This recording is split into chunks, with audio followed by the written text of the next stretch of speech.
8 മാസങ്ങൾക്ക് മുമ്പാണ് ജപ്പാനെതിരെ സൗഹൃദ മത്സരം കളിക്കുന്നതിന് വേണ്ടി ബ്രസീൽ ഫുട്ബോൾ ടീം ടോക്കിയോയിൽ എത്തിച്ചേർന്നത്.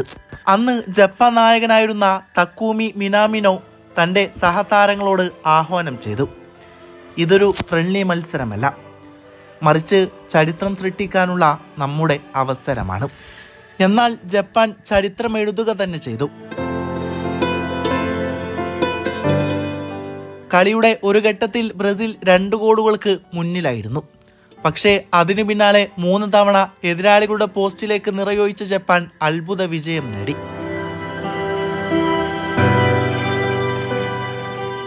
മത്സരം കഴിഞ്ഞതിന് ശേഷം ബ്രസീൽ സ്കിപ്പറായിരുന്ന കസമീറോ തുറന്നടിച്ചു. കളിയുടെ 2ാം പകുതിയിൽ ബ്രസീൽ ഉറങ്ങുകയായിരുന്നു. ഇതുപോലുള്ള പിഴവുകൾ ഉണ്ടായാൽ ഒരു ലോകകപ്പോ കോപ്പ അമേരിക്കയോ പോലും നഷ്ടപ്പെട്ടേക്കാം. 2026 ലോകകപ്പിലെ ബ്രസീലും ജപ്പാനും തമ്മിലുള്ള പോരാട്ടം കണ്ടുകൊണ്ടിരിക്കുമ്പോൾ കസമീറോയുടെ ആ പഴയ പ്രസ്താവന മനസ്സിൽ തെളിഞ്ഞിരുന്നു. കളിയുടെ ആദ്യ പകുതിക്ക് തിരശ്ശീല വീണപ്പോൾ ജപ്പാൻ 1-0 എന്ന മാർജിനിൽ മുന്നിലായിരുന്നു.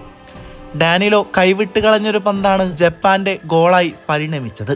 ഒരു പിഴവിന് ലോകകപ്പ് തന്നെ പകരം നൽകേണ്ടി വന്നേക്കാമെന്ന കസമീറോയുടെ വാചകം ബ്രസീൽ ആരാധകരെ വേട്ടയാടാൻ തുടങ്ങിയിരുന്നു. എന്നാൽ 56ാം മിനിറ്റിൽ ഒരു ഗംഭീര ഹെഡറിലൂടെ ബ്രസീലിന് വേണ്ടി കസമീറോ സമനില നേടിക്കൊടുത്തു.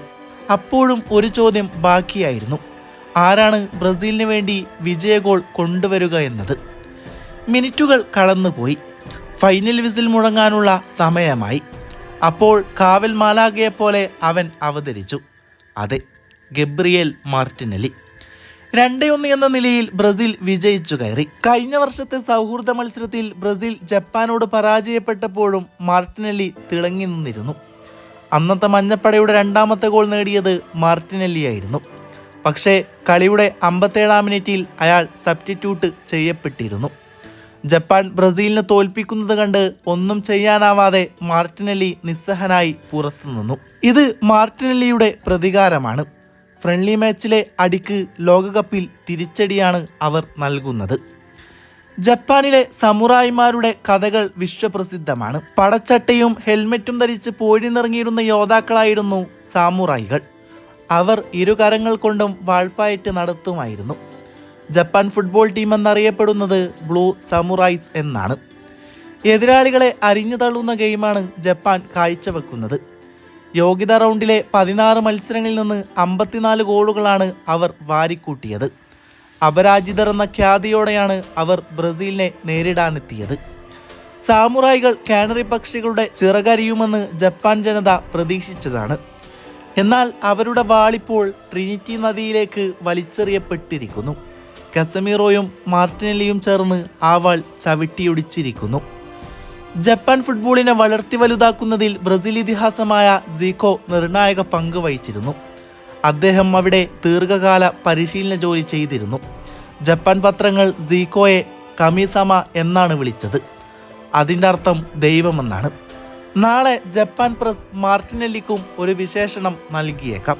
അതിൻ്റെ മലയാള പരിഭാഷ പേടി സ്വപ്നം എന്നായിരിക്കും. ബ്രസീൽ ആക്രമിച്ചുകൊണ്ടാണ് കളി തുടങ്ങിയത്. ജപ്പാൻ താളം കണ്ടെത്താൻ സമയമെടുക്കുന്നുമുണ്ടായിരുന്നു. ജപ്പാൻ തങ്ങളുടെ വർക്ക് റേറ്റ് അപാരമാക്കി.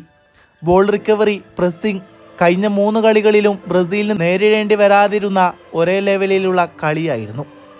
മത്സരത്തിൻ്റെ 29ാം മിനിറ്റ് സെൻട്രൽ ലൈനിനടുത്ത് വെച്ച് സനോ ഡാനിലോയുടെ ഒരു മിസ്പാസ് ഇൻ്റർസെപ്റ്റ് ചെയ്യുന്നു. അനായാസം ബ്രസീലിൻ്റെ മധ്യനിരയിലൂടെ കയറിപ്പോകുന്നു. ചലഞ്ച് ചെയ്യപ്പെടാതൊരു ഫ്രീ റൺ. കസമീറൊയൊന്നും ചിത്രത്തിലെ ഇല്ലായിരുന്നു. 20 വാര അകലെ നിന്നൊരു തകർപ്പൻ കാർപ്പറ്റ് ഡ്രൈവ്. അലിസൺ ബെക്കർ നിസ്സഹായനാണ്. 2ാം പകുതിയിൽ പക്കുറ്റു പകരം എൻട്രിക്ക് ഇറങ്ങുന്നു. ഒട്ടും സമയം കളയാതെ ബ്രസീൽ ആക്രമണത്തിലേക്ക് തിരിച്ചു വരുന്നു. കൃത്യമായി പാസുകൾ വിനീഷ്യസിലേക്കും എൻട്രിക്കിലേക്കും വരുന്നതോടെ ജപ്പാൻ ഗോളിക്ക് പിടിപ്പത് പണിയായിരുന്നു. ബ്രസീൽ തകർപ്പൻ അറ്റാക്കിംഗ് ഫുട്ബോൾ കളിക്കുകയാണ്. കുറഞ്ഞത് 3 തകർപ്പൻ സേവുകളെങ്കിലും ജപ്പാൻ ഗോൾ കീപ്പർ നടത്തുന്നുണ്ട്. ബോക്സിലേക്ക് ഐബോളുകൾ വരുന്നതോടെ ജപ്പാൻ പെടുകയാണ്. മത്സരത്തിൻ്റെ 55ാം മിനിറ്റ് ഗബ്രിയേലിൻ്റെ ബോക്സിലേക്ക് ഒരു പിൻ പോയിന്റ് ചിപ്പ്. കസമീറോയുടെ തകർപ്പൻ ഹെഡർ. ബ്രസീൽ തുല്യതയിലേക്ക്. എന്നാൽ എക്സ്ട്രാ ടൈമിലേക്ക് പോകുമെന്ന് എല്ലാവരും ഉറപ്പിച്ചതായിരുന്നു. ബ്രസീൽ പക്ഷേ സമ്മർദ്ദം ചെലുത്തിക്കൊണ്ടേയിരുന്നു. ജപ്പാൻ പ്രതിരോധം പന്ത് ക്ലിയർ ചെയ്യുന്നതിൽ വരുത്തുന്ന പിഴവ് മുതലെടുത്ത് മാർട്ടിനെല്ലി ഇഞ്ചുറി ടൈമിന്റെ അവസാന മിനിറ്റിൽ ബ്രസീലിനെ പ്രീ ക്വാർട്ടറിലേക്ക് കടത്തിവിടുന്നു. ഒരു ഗോളിന് പിറകിൽ നിന്നുകൊണ്ട് തിരികെ എത്തിയൊരു തകർപ്പൻ വിജയമാണിത്.